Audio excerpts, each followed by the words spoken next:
Happy fall, y'all. It's Nicole with Holistic Heritage Homestead. And I just wanted to pop in and share a short video on something that's been on my mind now that the fall is upon us. You know, when fall begins, you start thinking about the harvest and all kinds of, things that are associated with fall. One of which is something we've been mentioning a lot on our videos, and that's preparing and, thinking ahead, thinking that one season ahead so you're not caught off guard. So just like the animals around you, they're preparing for those snow days that are coming. And, we should also be thinking about those days. We're not going to want to run to the supermarket because it's too cold out, and we would rather stay cozy at home. So what I'd like to focus on in this video is your food pantry and how you can make it more efficient and how you can really get the most out of it. Just like with any kind of weeding out and re-examination, the key is to be honest. To be honest with what you actually use and what you purchase. With your you do the same thing with your wardrobe, your tools, your kitchen appliances, anything that you've purchased or has been gifted to you. Take an honest look at it and see, if you haven't used it within a season or within a year, most likely you're not going to. So with things like that, the best thing to do is to donate them or sell them. And this way someone else can benefit from something you've never used, and you can now reclaim some valuable real estate in your home and make you that much more efficient because you're not constantly passing over the same things, hoping one day you're going to use it, but you're really not going to do that. So one of the first things I do is I go through and I look through and see what's expired or what's going to be expiring, or what's something that I bought that once upon a time seemed like a good idea but just never made it into any of our recipes. And once I do that, I can now categorize them and figure out what I'm going to do with them.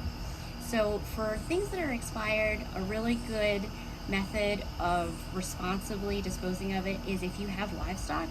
It's such a great supplement to their feed.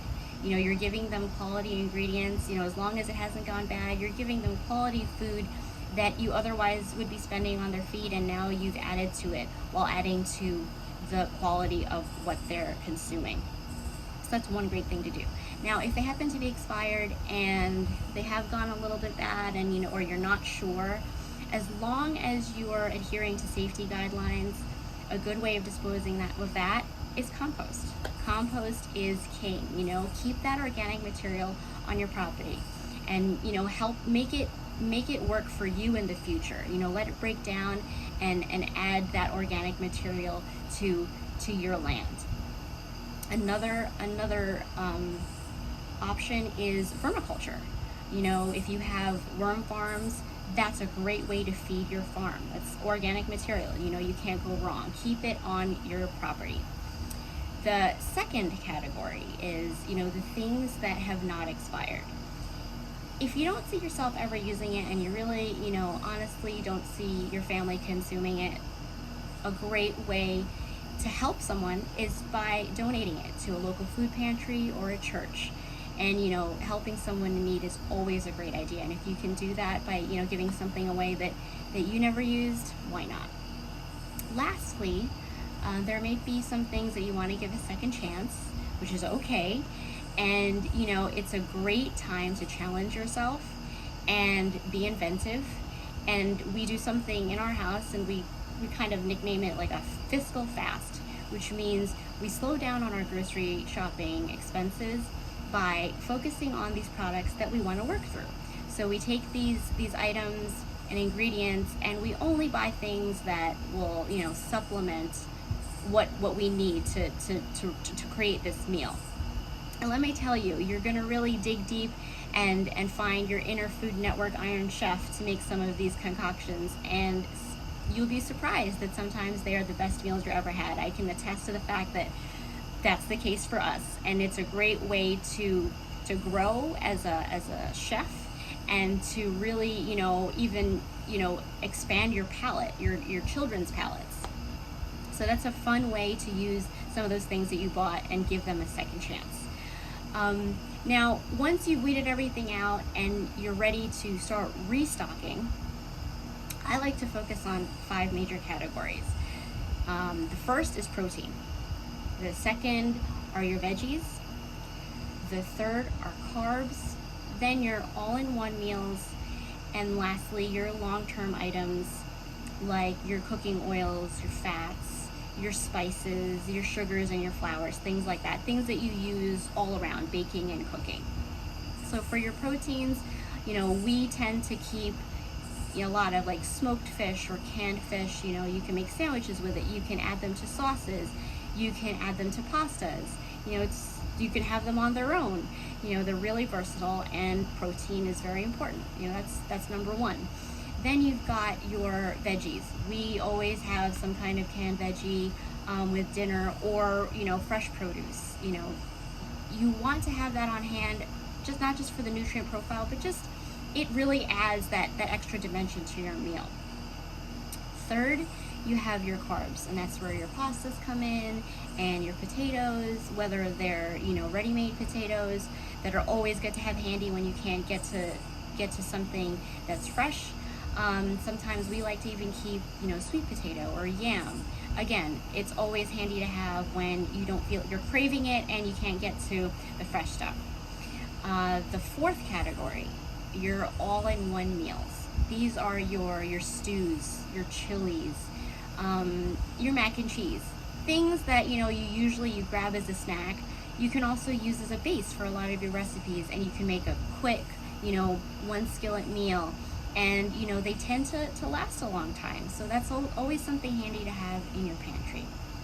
And then again, lastly, those long-term items, your flours, your oils, your lards, spices. You want to make sure that you're rotating through those so that they're not going bad, because they do go bad. After a while, you're gonna lose your nutritional value. And for spices, you're the flavor, which is a lot of the point of it, not just the nutrition, but you're gonna lose what their purpose is. So you want to make sure you're always keeping tabs on that and going through them.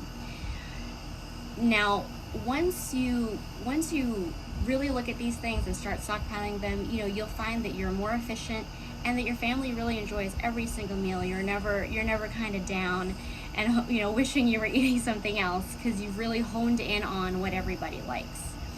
And after you start stockpiling, you can move on to what we've been talking a lot about, which is producing. Whether you have livestock that you're taking care of and raising, or you have a garden that you're nurturing. Your garden is another way to really tailor to what you like. You grow what you want, what you you're going to use in every recipe. Like, we have herbs. We love our oregano, our basil, our parsley. That's all part of what we keep around all the time, because you want a perpetual source, and the best way to get that is by growing your own, raising your own.